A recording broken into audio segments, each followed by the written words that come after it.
अब question number हामी 2 मा हेर्छौँ। 2 मा रहेको छ 9, 15, y plus 2, y plus 4, 33, 39 हरू बढ्दो क्रममा छन्। यदि तथ्याङ्कको मध्यिका 24 भए y को मान पत्ता लगाउनुहोस्। 9, 15, y plus 2, y plus 4, 33, 39 are in the ascending order. If the median a median of data is 24, find the value of y. ठीक छ। अब हामीलाई के दिएको छ 9 हाम्रो एसेन्डिङ अर्डरहरू 9, 15, y plus 2, y plus 4, 33, 39 दिएको छ। भनेपछि संख्या n इक्वल्स टु हाम्रो कतिवटा दिएको छ 1 2 3 4 5 6 वटा दिएको छ।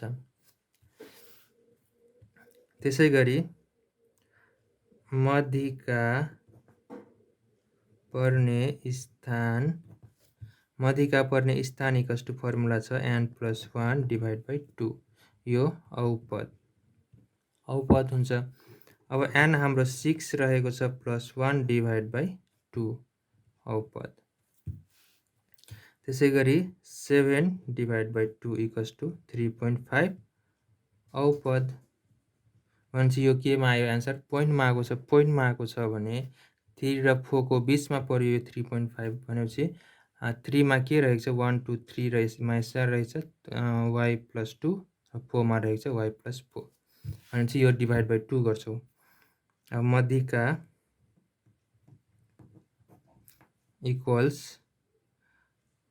3 पद हाम्रो तेस्रो पद y.2 प्लस चौथो पद y plus 4 डिभाइड बाई हामी 2 गर्नुपर्छ। त्यसै गरी y plus 2 र y कति y हुने भयो 2y 2 plus 4 भनेपछि 6 डिभाइड बाई 2। अब यसमा हामी 2 कमन लिँदाखेरि y plus 3 बच्न गयो डिभाइड बाई 2 2 क्यान्सिल बाँकी कति बच्यो त y plus 3। यहाँबाट के हो त मध्यिका।